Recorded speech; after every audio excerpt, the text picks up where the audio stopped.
Jewish marriage, part 4. So just to recap what we were discussing yesterday, we were discussing women that you're not allowed to marry, and then hopefully today we'll finish up that discussion, and we will talk about women that you should marry, or who you should marry. So yesterday we said that there were 6 categories of women that you're not allowed to marry. So just to go very quickly through it, we said the first category was women that you get kares for having relations with, right? Mostly close relatives, the incest that's written in the Torah in Leviticus 18 and 20. The second category was the secondary incest, the cases of secondary incest, which are rabbinic in origin. There's no kares, there's no death penalty, it's just rabbinic law. The third category was kares through tradition, kares that's not written in the Torah, but it's written in the prophets, in the prophet of Malachi. Specifically, there's only one case in this category. That's the case of marrying or having relations with a non-Jewish woman.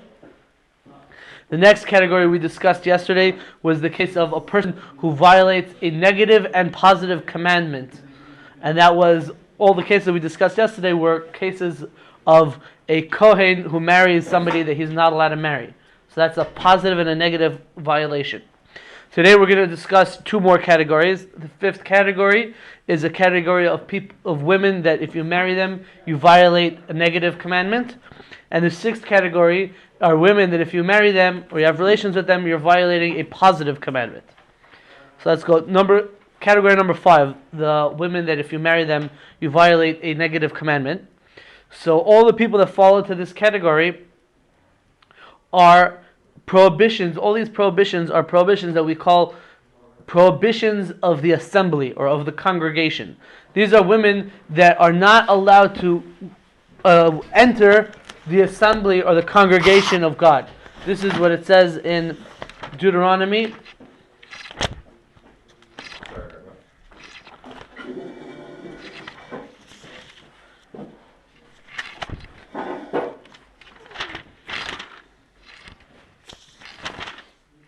In Deuteronomy chapter 23, right, all of these people, all these different cases are mentioned. So the first one that we're going to talk about is the case of the mamzer. We mentioned before that a mamzer is the offspring of a forbidden union of 2 people that if they have relations with each other, it incurs a punishment of kares. So like, let's say a man has relations with his daughter or mother or father's wife or his wife's sister, all these different people, and they have a child. So the child, or a man has relations with a married woman who's not his own wife. So the child in all these cases is a mamzer, and a mamzer is what we say is forbidden from joining or from marrying into the congregation of Hashem. Right? Yes, sir. Just real quick, something like menstruating woman. The reason why we can't touch a woman who's our wife who's menstruating, is so we wouldn't be tempted to then have relations, right? We wouldn't get cars if we just touched our wife who's menstruating. Right, you wouldn't get cars for doing that. It's offense, but it's offense that, according to most commentators, is not of rabbinic origin, but the Torah itself already makes the offense. The Torah itself makes the offense. Because the Torah itself says, don't approach these people. Don't approach these ladies. So coming close means doing things that are considered forms of intimacy besides the actual act of sex. Right. Or that might lead to the act of sex. Right? Fine. So the definition of a mamzer, right, in English they call a mamzer a bastard or an illegitimate child. That's not quite what the halachic definition is. We just said that the halachic definition of a mamzer is a child who's born from a union which incurs the punishment of kares. Okay? That's what a mamzer is. A mamzer is not allowed to enter the congregation of Hashem. He's not allowed to join the congregation of Hashem through marriage. We'll see what that means in a few moments. That's one definition of a mamzer. And another definition of a mamzer is that a child of a mamzer is a mamzer. So you can have a man who has relations with his sister, right? They have a child, and that child is a mamzer, right? That child, who happens to be a mamzer, is not allowed to marry anybody else. But let's say that child marries somebody else, whether the other person is a mamzeres, a female mamzer, which is permitted for such a mamzer to marry, right? A mamzer is allowed to marry. A male mamzer and a female mamzer are allowed to get married. But let's say this mamzer marries somebody. It doesn't matter if the other person is a mamzer and it was permitted. It doesn't matter if the other person was not a mamzer and it was an illegal marriage. And they have another child, right? So that child is also a mamzer because one of his parents was a mamzer. So the definition of a mamzer is somebody who the union of his parents is a punishment of kares, or if one of his parents is a mamzer itself. Got it? Yeah? Okay, so that's one case of the category of women or people that you're not allowed to marry because of a punishment of a negative commandment. So the whole lineage becomes mamzer. What? Then the whole lineage becomes a mamzer. Right, the whole lineage becomes mamzer. There is a thing that a mamzer only happens, you can only be a mamzer if you're Jewish, right? And so if you're not Jewish, so then you're just not Jewish, and then you can convert and you're not a mamzer anymore, right?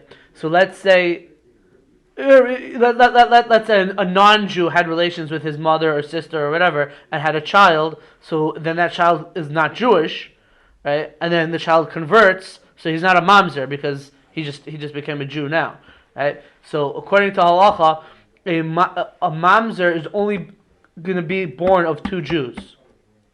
Well, unless they have a mamzer who had relations. Let's say a mamzer woman, a Jewish female mamzer, had relations with a non-Jewish man, so the child will be a mamzer.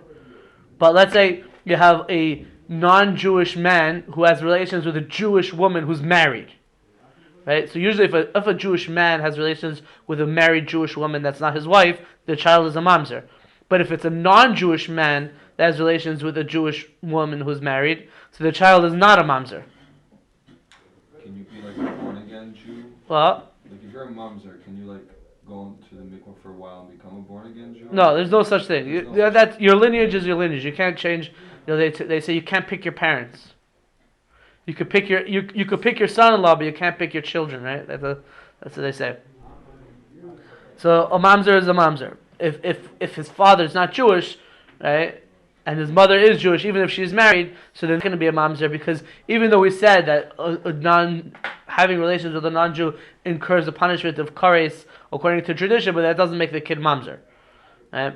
So actually, I was once in a debate with a Christian. Or it was a sort of online discussion that they were emailing me. It wasn't a real debate, but I consistently referred to Jesus as the bastard from Bethlehem. That's how I always refer to him. So, well, according to tradition, the way we understand the history of what happened to Jesus was that his mother was betrothed to a guy named Joseph, right? Mary and Joseph, they did Kiddushin, but they didn't do the second stage of marriage. They didn't finalize their marriage. And then she went and she committed adultery with a Roman soldier. That's the basic understanding of what happened. So the resulting child is Jesus. So I called him the bastard of Bethlehem for that reason. So this guy who knew a little bit about halacha, he said to me, but he's not halachically a bastard because his father wasn't Jewish. So why are you calling him the bastard of Bethlehem? So I said, yeah, it's just fun to call him that because I like to make fun of him, even though technically, according to halacha, that wouldn't make a kid a mamzer. But so mamzer is someone that's prohibited for all generations. Right? The son of a mamzer, grandson, great-grandson, etc., all the way down. Whether it's a female mamzer to marry a regular Jewish woman, or a male mamzer to marry a male mamzer to marry a female Jewish woman, or a female mamzer to marry a regular Jewish man, it's going to be this prohibition. The other prohibition that's mentioned over there in Deuteronomy 23 is that an Ammoni and a Moavi are not allowed to join the congregation of Hashem.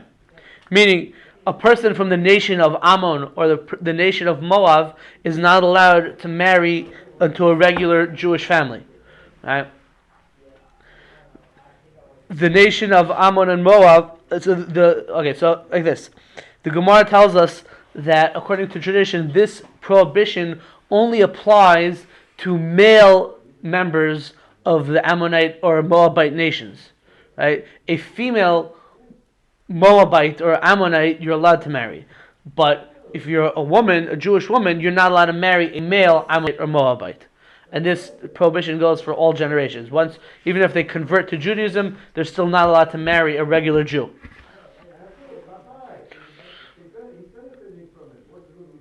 The Torah tells us, this is in Deuteronomy 23, verse 4, it says, Lo yavai Ammonim v'yavi b'kal Hashem, Ammonite or Moabite cannot enter the congregation of Hashem.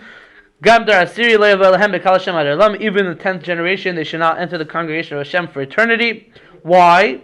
It says, Al davar shalei kidmaschem balechem uvamayim baderech b'tzeschem mitzrayim, because of the matter that they did not greet you with bread and water when you were on the road as you exited Egypt. Right? The Ammonites and the Moabites, they're sort of their cousins of the Jewish people, because they're descendants of Avraham Avinu's nephew Lot, and you would have expected them to greeted the Jews with hospitality, the same hospitality that Avraham Avinu treated his nephew Lot with, and instead they didn't give bread and water to the Jews when the Jews were traveling in the wilderness. And because of that, the Ammonites and Moabites, at least the males of the Ammonites and Moabites, are banned from marrying into the Jewish congregation. The Gemara explains why are only the males prohibited from marrying in, but the females are permitted to marry in. So the Gemara says because the whole grievance that we have against the Ammonites and the Moabites is the fact that they didn't come out and greet us and bring bread and water while we were traveling outside in the desert. Right? So the Gemara says that the nature is that women stay home, and the men would be the ones that you would expect to go out and bring supplies to, a neighboring or a friendly army, right, or a friendly camp. It's the men that we were expecting should bring this bread and water, because the women, we always expect the women to be staying at home. The Gemara quotes a verse I believe in Proverbs that says, "Kol kvoida bas melech pnima." All the glory of a bas melech, of a princess, is pnima, is inside. Right? So this idea of modesty, of staying in the inside and not revealing oneself and not being flamboyant in that way and bombastic in that way, is something that the Gemara expected even of these Gentile nations. And that's why the women are permitted and the men are not permitted to marry into the Jewish congregation. There's another idea when you look at the history of the Ammonites and the Moabites. If you look all the way back at their origins, so it talks about in Genesis, after the destruction of the city of Sodom and Gomorrah, as they say in English, right, the 5 cities of Sodom. So Lot runs away and he goes to a cave and he's fleeing with his 2 daughters. And basically what happens is that his 2 daughters have relations with him in the middle of the night, and one gives birth to the Ammonites, and one gives birth to a boy and calls him Moab, and he's the father of the Moabites, and one gives birth to a boy and calls him Ammon, and he's the father of the Ammonites. Right? So that's the origins of the Ammonites and the Moabites. So the Gemara says that Lot himself actually had some sort of fantasy that he wanted to be with his daughters, and so he wasn't acting completely in a clean way during this story. They got him drunk and they had relations with him, and they fathered these, and he fathered these children through his daughters. But he knew he didn't know the first night, but he knew the second night. Right, so the Gemara says that he didn't know the first night, and then he realized the second night he still did it again, so he had bad intentions. But the women, the 2 daughters themselves, they had good intentions, because they thought the world was destroyed, and it was their obligation to repopulate the world. And we said in the first year that one of the purposes of the world is that it should be populated. So they felt the responsibility to repopulate the world, so they said, there's no one else around, so we have to impregnate ourselves from our father. So they were acting, at least what they thought was properly, and he had bad intentions. So according to that, we can understand the difference between the male Ammonites and Moabites and the female Ammonites and Moabites.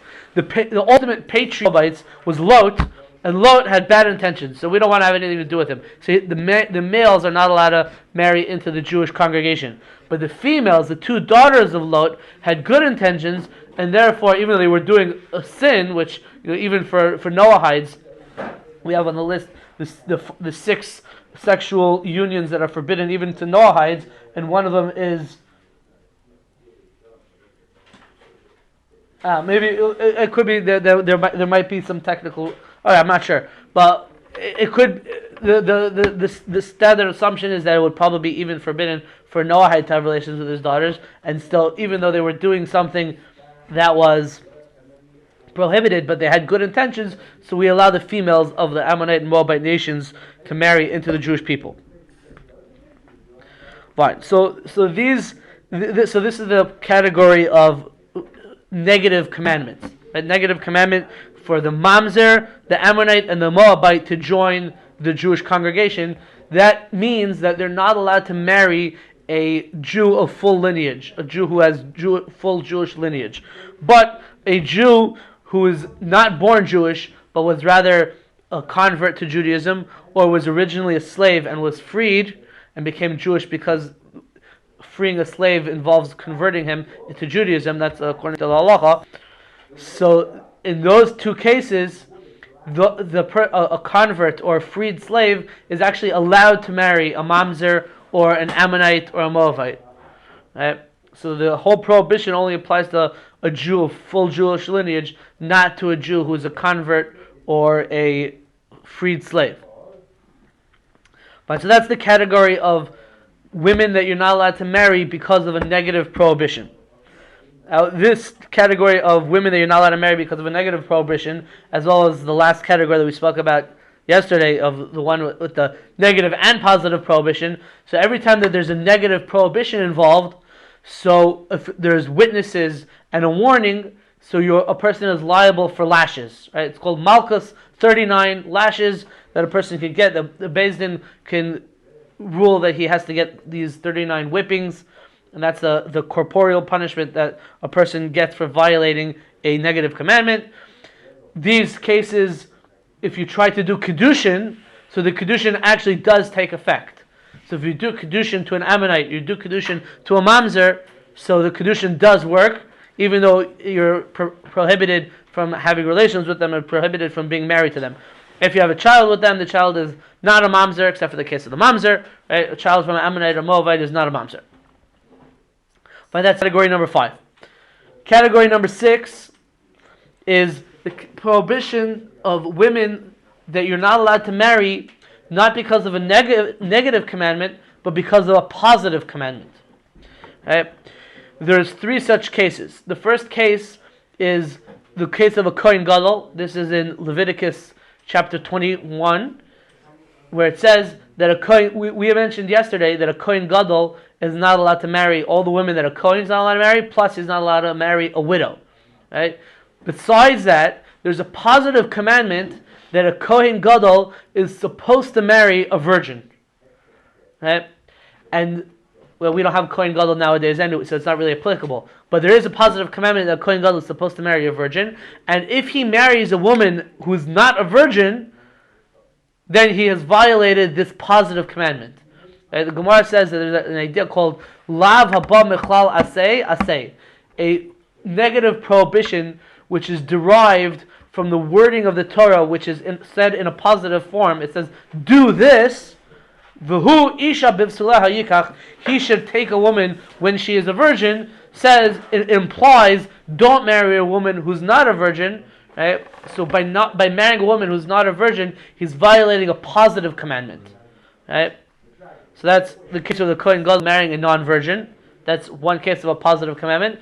And the other 2 are also in Deuteronomy chapter 23, where it says, this is in 23 verse 8, Lo yisasa'ev adoimi, do not reject an Edomite, ki achichahu, because he is your brother. Lo yisasa'ev Mitzri, do not reject a Mitzri, an Egyptian, ki ger hayisav artzai, because you are a stranger in his land. Right? So our brothers, Yaakov and Esav were brothers, and Esav's alternate name is Edom. Right? So the Edomites are descendants of Esav. So our brothers are the Edomites are really our brothers. So don't reject him because he's your brother. And the Mitzris, the Egyptians, right, we were strangers in their land. They turned us into slaves, right? But still, we should have some sort of recognition of the fact that they allowed us to be in their land for so many years. So don't reject them either, because you were a stranger you were a sojourner in their land. What does the Torah say in verse 9? Banim asher yivoldu lahem dor shlishi, their descendants or their children who are born to them in the third generation, Yovei Lahem Bekal Hashem, they may enter the congregation of Hashem. So what it says is that a Egyptian or an Edomite who converts to Judaism, you're not allowed to marry for the first 2 generations. For the third generation, you are allowed to marry. But the way the Torah words this prohibition is in a positive way. It says, you're allowed to marry someone from the third generation of an Edom or of Egypt. An Egyptian or an Edomite of the third generation, you're allowed to marry. Which implies that you're not allowed to marry a first or second generation Edomite or Egyptian. Right? So that's another category of women that you're not allowed to marry. Women that you're not allowed to marry because of a positive commandment. This is a Kohen Gadol marrying a non-virgin, and this is also a regular Jew marrying a Mitzri or Adomi before the third generation. Being a Mitzri or Adomi who converts the first and the second generation after the conversion, you're not allowed to marry because of this positive commandment. Because this is only a positive commandment, it's not technically a negative commandment. The Torah does not say do not do this, rather it says do this, which implies don't do something else. So because of that, if a person violates this commandment, even with witnesses and a warning, he does not get malchus, he does not get lashes. And certainly if a person does kedushin to one of these people, the kedushin does work. So if the Kohen Gadol does kedushin to a woman who's no longer a virgin, the kedushin works. Or if a man does kedushin to a woman who's a mitris, an Egyptian of the first or second generation after they converted, so the kedushin does work, even though he's not supposed to marry her. And if they have a child, the child is not a mamzer. Right? These are all the prohibitions of what we call an Isser essay, a positive prohibition. Right? It's a prohibition that's resulting of a positive commandment. Now, there is an interesting idea that, I'm talking about Ammonites and Moabites and Egyptians and Edomites. Like, you're probably thinking to yourself, like, is this really relevant nowadays? Do we have Ammonites and Moabites nowadays, or Egyptians or Edomites, or how would we know? So, right. So the Gemara says that in the time of Sancherib was the king of Assyria. He's the one who exiled the northern kingdom of Israel. Right? The Jewish people split in the time of the Book of Kings, split into 2 kingdoms. There was the southern kingdom of Judah, and there was the northern kingdom of Israel, the 10 tribes. So he's the one who exiled the 10 tribes. Actually, he didn't do it. His predecessor did, but he tried to conquer the kingdom of Judah. So the Assyrians were the ones who exiled a large portion of the Jewish people. They actually conquered a large portion of the Middle East. Right? What's modern day Jordan, Syria, part of Iraq, Egypt. They conquered most of that area. They tried to conquer Judah, but there was a whole miracle in the time of Hezekiah. We're not going to get into that right now. But that was the Assyrians. So the Gemara says that when the Assyrians conquered this area, what they did was they had a policy of population movement. They would force the population and relocate them from one area to a different area and move everyone around. And because of that, you cannot assume that people that live in the area that was historically Ammonite or historically Moabite, that the people that live there now are Ammonites or Moabites. And therefore the prohibitions of the Ammonites and Moabites and Edomites and all these people is not applicable nowadays. That's what the Gemara says. So it's not something that you have to worry about. So like if Mashiach was to come, those people we would know those people though? Maybe. And they would glow a different color or something? It could be. I mean, there are sources that say that when Mashiach comes, he's going to tell every person like what tribe they're from, what family they're from exactly. I'm not aware of any sources that say that he's going to talk about the nations of the world and say which nation historically they're originally from, like each person. I don't know. It could be that it's the same idea, but I haven't seen anyone that says that explicitly. Now, the Shulchan Aruch actually brings a machlokes, a disagreement between 2 important sources about the Egyptians. Is there a prohibition to marry an Egyptian nowadays after they convert the first and second generation? Right? Is there a prohibition to marry them or not? So the Shulchan Aruch brings 2 opinions. The opinion of the Rambam. The Rambam says that you're allowed to marry an Egyptian nowadays. He lived in Egypt actually for part of his life. And the opinion of Rabbeinu Asher, the Rosh, who says that no, a prohibition to Egyptians specifically does apply even though the Gemara says that the prohibition to Ammonites, Moabites, and Edomites does not apply because Sancheriv came and mixed up the nations of the world, but specifically in regards to the Egyptians, the Rosh says that it continues to apply, and he proves this from actually a verse that we read 2 days ago in the Haftarah. It's a verse in Jeremiah that says that the Egyptians will be exiled from their land, and it gives an exact duration to that exile. He says that they're going to be exiled from their land for 40 years. And so from that, the Rosh extrapolates that, well, now it's after 40 years, so we could assume that even though the Egyptians were exiled at some point in the time of Sancheriv, but they came back to their land, and therefore people that are from Egypt, you can assume that they are historically from the Egyptian nation, and therefore the prohibition would apply nowadays, according to the Rosh. Yeah. So the Shulchan Aruch doesn't make a final ruling. He just brings both opinions. I'm not sure what people actually do in practice nowadays. Like, let's say somebody from Egypt would want to come and convert and marry a regular Jewish woman, or if she was a woman and she wants to marry a Jewish man. I'm not sure what the rabbinical courts would say about that. So would it be like a baby that was born in Egypt that's not from Egypt? A Jewish baby? No, like A non-Jewish? Yeah, I don't know. It's like the same idea. I don't know what they would say. I haven't heard that it's a problem. So like, I would assume it's probably, they would probably okay it. I don't know. What do you think, Yisrael Meir? Yeah. What do you think? I don't know. You don't see too many Egyptians converting. Yeah, that's also true.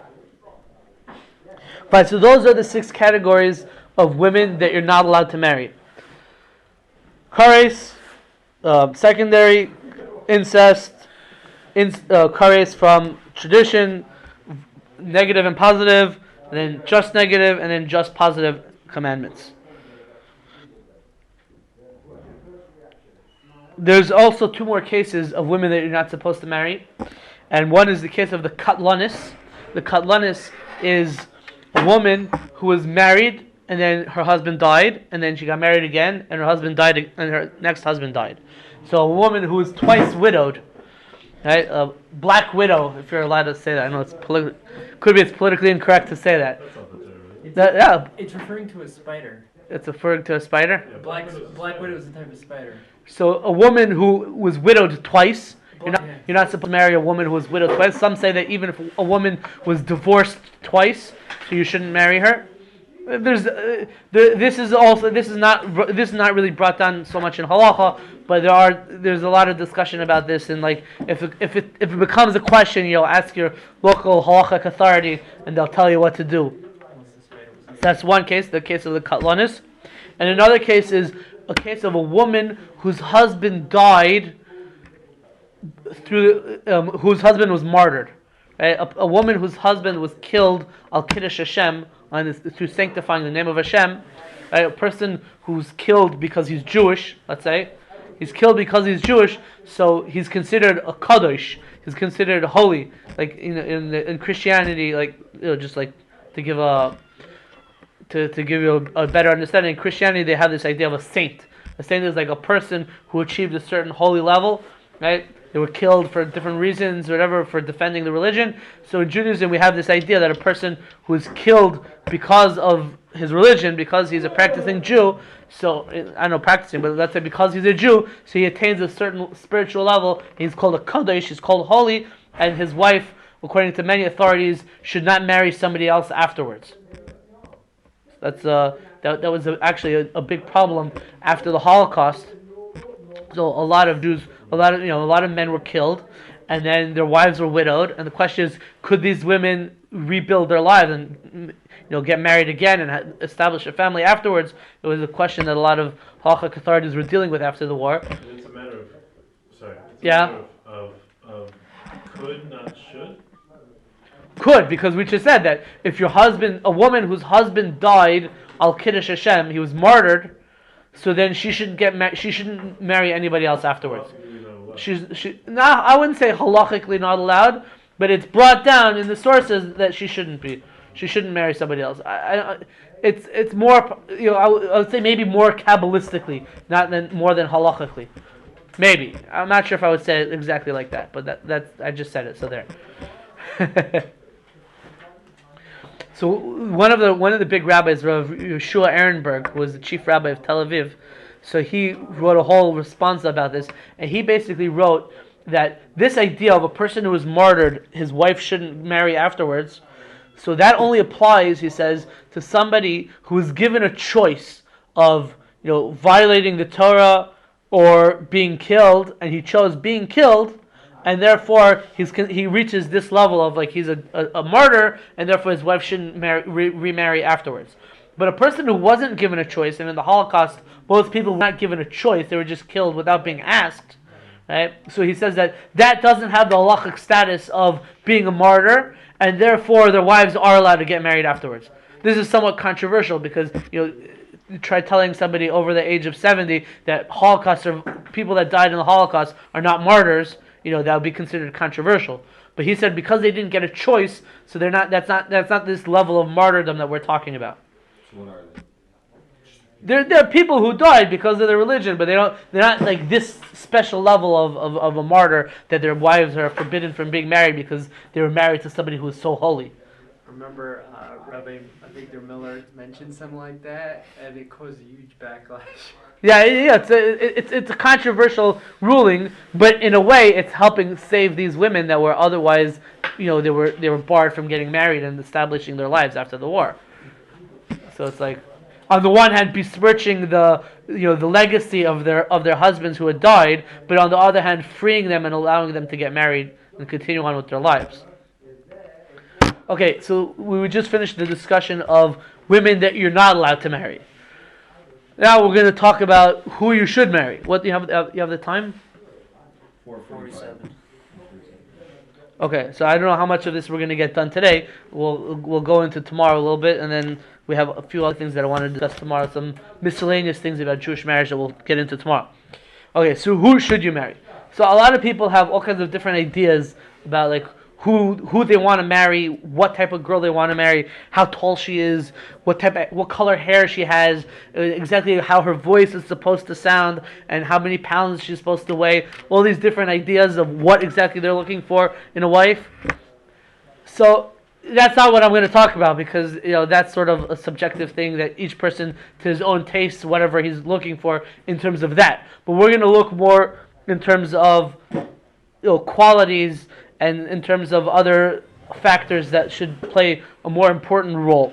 I mean, obviously, I mean, this, I don't even have to say this, but this is obvious that physical attraction is a definite must in marriage. If you're not physically attracted, the whole question doesn't even start. Should I marry her? Should I not marry her? Well, the question is, do you like the way she looks or not? That's for sure. That's for sure true.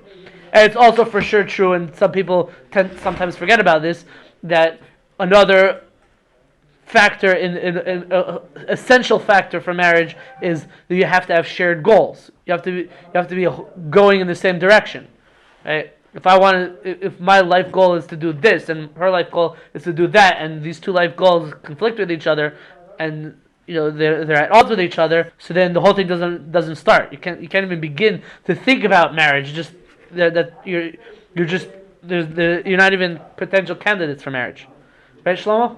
Yeah. Right? Okay, so what do we say about marriage? So there's a lot of different things to say about marriage. We'll start with probably the most famous Chazal, probably the most famous statement that the rabbi said about marriage.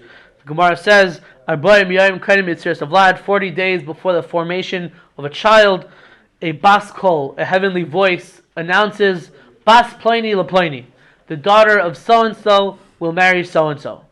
So this is something to keep in mind. The Gemara says that matchmaking is as difficult as splitting the sea. It's something that requires divine intervention. It's not something that can happen naturally. All of these things, any match that happens, any people that gets married, that actually get married, is all from Hashem. You can't force anything to happen, and you never know from which area or from which direction it's going to come. It just certain siyata d'shvaya, divine assistance, divine help. There's no magical potion, no magical key to doing it. It just you do what you can try to do. It's called hishtadlus. You do whatever whatever you can try to do, and then Hashem will help seal the deal. So are there people that doesn't happen to them, that this voice comes down and says so-and-so's going to get married? No, Someone who never from got what I understand, that doesn't happen. Everyone has their person that they're supposed to marry. Now, the Kabbalists talk about that a person could do certain sins and then lose his bashert. You can lose his soulmate, if you want to call it that, and you can do that, and then you'll have to work your way up to try to get back to it. Right? But I think that from what I understand, that everyone, at least potentially, has their person that they're supposed to marry. That they're destined to marry in that way. Yes, Joe. Are you assuming that if you married that person, then that's your bashir? Or sometimes you get it wrong? So the people they do say that you can sometimes get it wrong, and maybe on the first marriage you got it wrong, in the second marriage you might get it right. There is such a concept. You're not we're not Kabbalists, so we don't know exactly. Did you get it right? Did you get it wrong? You work with what you have here in this world. We don't know all these esoteric Kabbalistic things that are beyond us. We could just talk about it, but that's yeah. So I heard somewhere like if you're dating somebody that you're preventing, if you're with somebody you're preventing from meeting your soulmate though. Like if you're with somebody you're not supposed to be with, then you're preventing yourself from meeting that. Hashem won't just give you that, bring you that person into your life until you get rid of that person yourself. It could be. It makes sense. In a way, it makes sense. I don't know. I don't know specifically of a source that says exactly that, but yeah. There's an interesting thing. The way the Gemara says it says Bas Pliny Le Pliny, the daughter of so and so will marry so and so, right? So it's a very interesting way of formulating the match. The daughter of so and so will marry so and so. The question is, well, why doesn't it say, instead of saying the daughter of John Doe is going to marry Alex, just say, Jane is going to marry Alex, right? Why does it say the daughter of so and so is going to marry so and so? Say the girl's name and the boy's name. Why does it say the daughter of the guy's future father-in-law is going to marry this guy? Why does it say it like that? So some of the sources want to say, based on this, that because we're talking about 40 days before this guy is formed, right? 40 days before Yitzir Savlai, before he's formed as a fetus, before he's formed as a baby, right, in his mother's womb, right? 40 days before he's formed, right? And so there's a Kabbalistic idea that a man is supposed to marry a woman who's younger than him. So if we're talking about him being formed, so does that mean that my wife's older? One second. His mate is going to be someone who doesn't even exist yet. It's not even being formed yet, right? And therefore, it's going to be.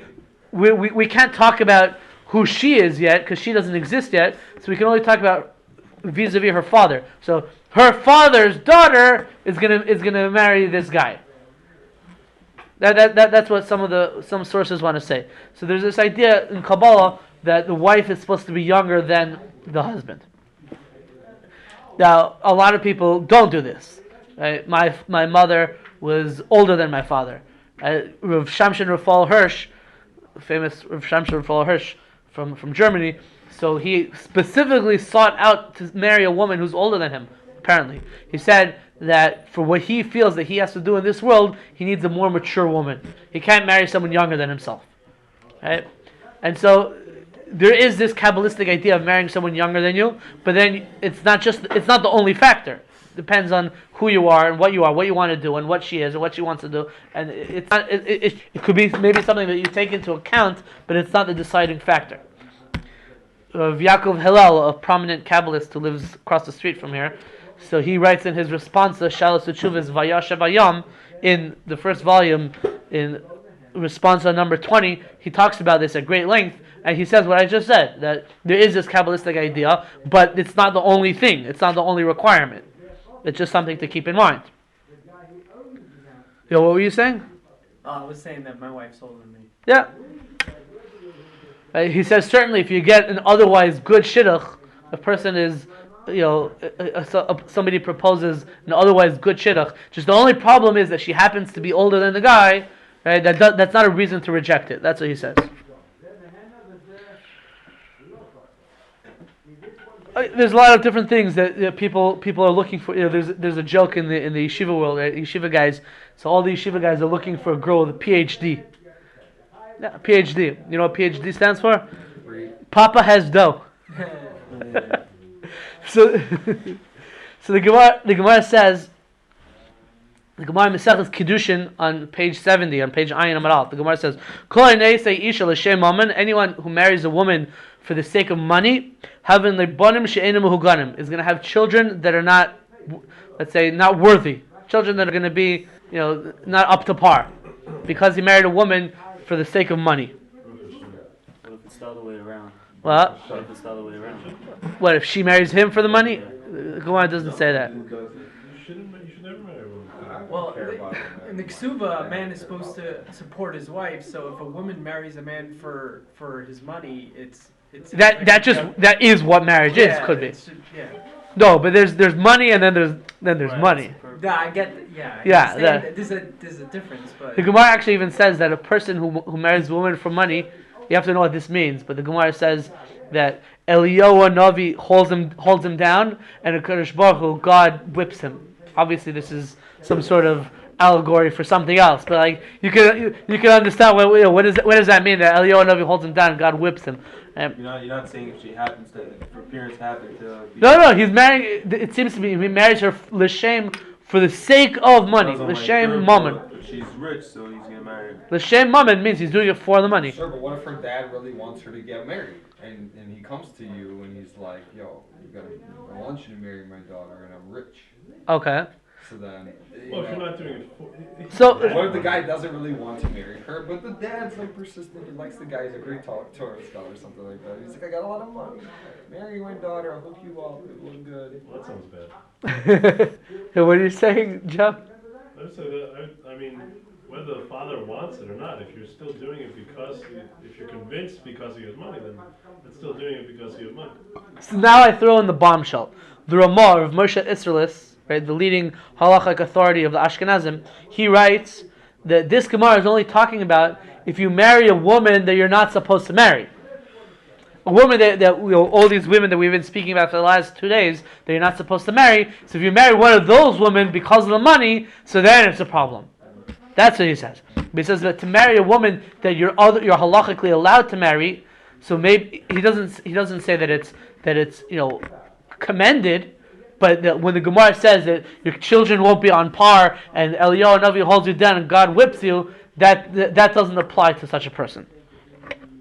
And in fact, the Aruch HaShulchan, who is also one of the leading Ashkenazi rulers from about 100 years ago, the Aruch HaShulchan says that if he's a Torah scholar, so then on the contrary, there's good reason for him to marry specifically for money because of the fact that he'll be able to be supported with the money and he'll be able to grow and continue studying in his Torah study without being busy with any other things.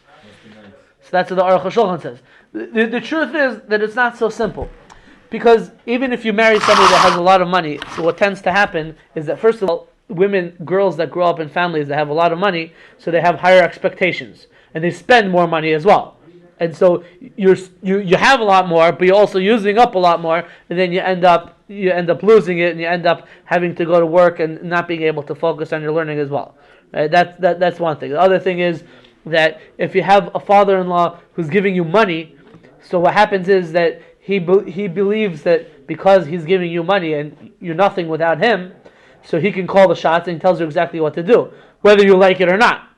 You have to listen to whatever he says. So you're bound. You're not bound to looking for a parnasa, but you are bound to whatever whims this father-in-law happens to have. You have to listen to whatever he says because there's no way out of it.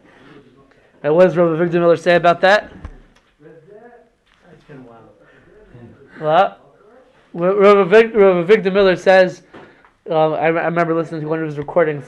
He said his advice to parents-in-law is to open your wallet and shut your mouth. There you go. Yeah, I now remember. Very good. So that's the women with the PhD.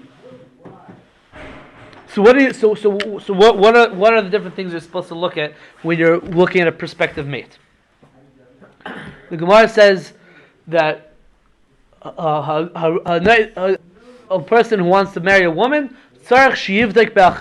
you should look at her brothers. And the Gemara learns this from actually last week's parsha when it says by Aaron HaKohen, Moshe Rabbeinu's brother. So he went and says that he married Aaron as Elisheva bas Aminadov aches Nachshon lo liisha. Aaron went and he took Elisheva, the daughter of Aminadov, the sister of Nachshon, as a wife. Right? So Aaron HaKohen, he married somebody named Elisheva, the daughter of Aminadov, and this lady Elisheva, the daughter of Aminadov, was the brother of Nachshon. Sister of Nachshon. The sister of Nachshon. That's just to see if you're paying attention. Right? So the Gemara says, why does it have to say that she was the sister of Nachshon? Just say that her name was Elisheva bas Aminadov, Elisheva, the daughter of Aminadov. Who cares that she was the sister of Nachshon? So the Gemara says, from here we learn that when you marry a woman, you have to look at her brothers. Her brother, Nachshon ben Aminadov, was a very prominent Jew. The Midrashim, the Gemara tells us that he was the first person to jump into the Red Sea before the sea split. He believed in Hashem so strongly that he knew that Hashem was going to save them, so he just went straight into the sea, and then Hashem made this miracle that split the sea. The Red Sea is in Eilat, right? Possibly. I think I was just there. But that only The Red applies. Sea. The Red Sea. Was it red? No, that's where the sea split. I don't know if that's where the sea. Accounts of that? I don't know if that's exactly the site where it happened, but it's that sea. Yeah. Doesn't that only apply if it's like an older? What if you have a younger brother? See, like in all those cases, it was an older brother, so of course, but if it's like a younger brother. Who said it was an older brother? Well, because the way that somebody explained it to me was that you look at the brothers because the brothers help raise the sister and they teach her like principles and all that stuff. So you look at the brothers because she's gonna have those principles. But what if the brothers are much younger than the sister and she's the one that, you know what I mean? Okay, so let's take it. So the Gemara says you're supposed to look at the brother and brings this proof from Aaron marrying Elisheva, the daughter of Aminadov, who's the sister of Nachshon, and Nachshon is this prominent Jew who ends up being the prince of the tribe of Yehuda, etc. So why are you supposed to look at the brothers of this prospective bride?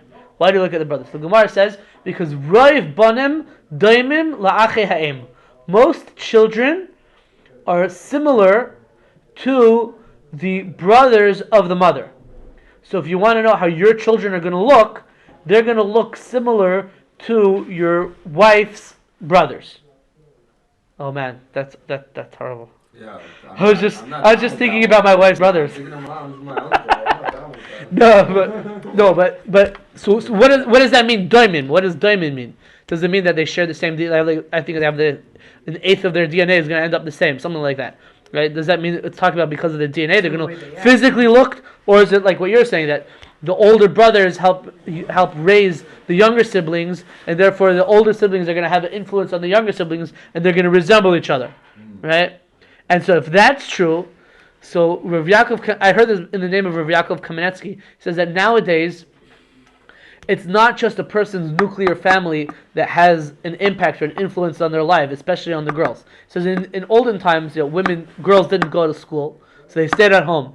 So who was the strongest influence on them? Their mother, their father, and their siblings, right? He says nowadays girls go to school, they go outside, they're part of the world at large, and therefore they have other influences. So the influence of their brother is not going to be as strong as it once was. So it's not all telling as it used to be. That's what Yaakov Kamenetsky says. So that understands that the idea is that the influence. The other idea is that it's a question exactly how relevant and how to apply this nowadays. But that's one thing. One piece of advice the Gemara says. Another piece of the Gemara says, right? He said so you should check the brothers. Another piece of advice the Medrash says is that if another thing you should check is you check a girl's eyes. The Gemara says that the Medrash says if she has beautiful eyes, then you don't need to check the rest of her body. She must be entirely beautiful. I don't know what that means, but that's what the Medrash says. Nice. That was yeah. Well, I thought you're not supposed to make eye contact. Well. I'm just kidding. It's only bears. Oh yeah. Don't worry, they're more scared of you than you are of them. I don't know about that. Same tactics, I think. If you come across a brown bear or a black bear or a girl with black hair, you fight back. Brown girl with brown hair, you run. Or you just run. You're wrong. What about blonde hair? So what about the polar bear? Stand very still. There's another thing we can learn out from the Torah in the book of Genesis in chapter 24. So Avram Avinu sends his trusty servant Eliezer on a mission to go find a shidduch, to go find a match for his son Yitzchak. Right, so Eliezer goes to Avram Avinu's homeland, and he's there at the well. And what's the sign that he says? He says, the girl that comes and says that I'm going to give you water and give water for your camels. He has traveling with this entourage of 10 camels. So he says, that's the girl that Hashem has chosen for my master's son. Right? So what do you see from that? You see from that kindness, right, character traits, is a very important thing when deciding on who to marry. Right? The one thing, how do I know that this is the girl that I should bring for Yitzchak? Because she's going to offer to feed me, or to bring me something to drink, to draw water from the well, and to feed my animals. That's how I know she's the one, because she's kind. Right? So that if we extrapolate that to ourselves, so that tells us that what should we be looking for in a spouse? You're looking for a girl who exhibits this character trait of kindness and other good, character traits of the personality. I think we are going to stop over here, and we'll continue tomorrow with who you should marry, and we'll do some other miscellaneous things that are related to the concept of Jewish marriage. If anyone has any specific things they want me to try to speak about tomorrow, you can tell me now, and I'll try to research it and come up with something coherent to say. Thank you, Evan. Thank you for coming. Thank you for staying.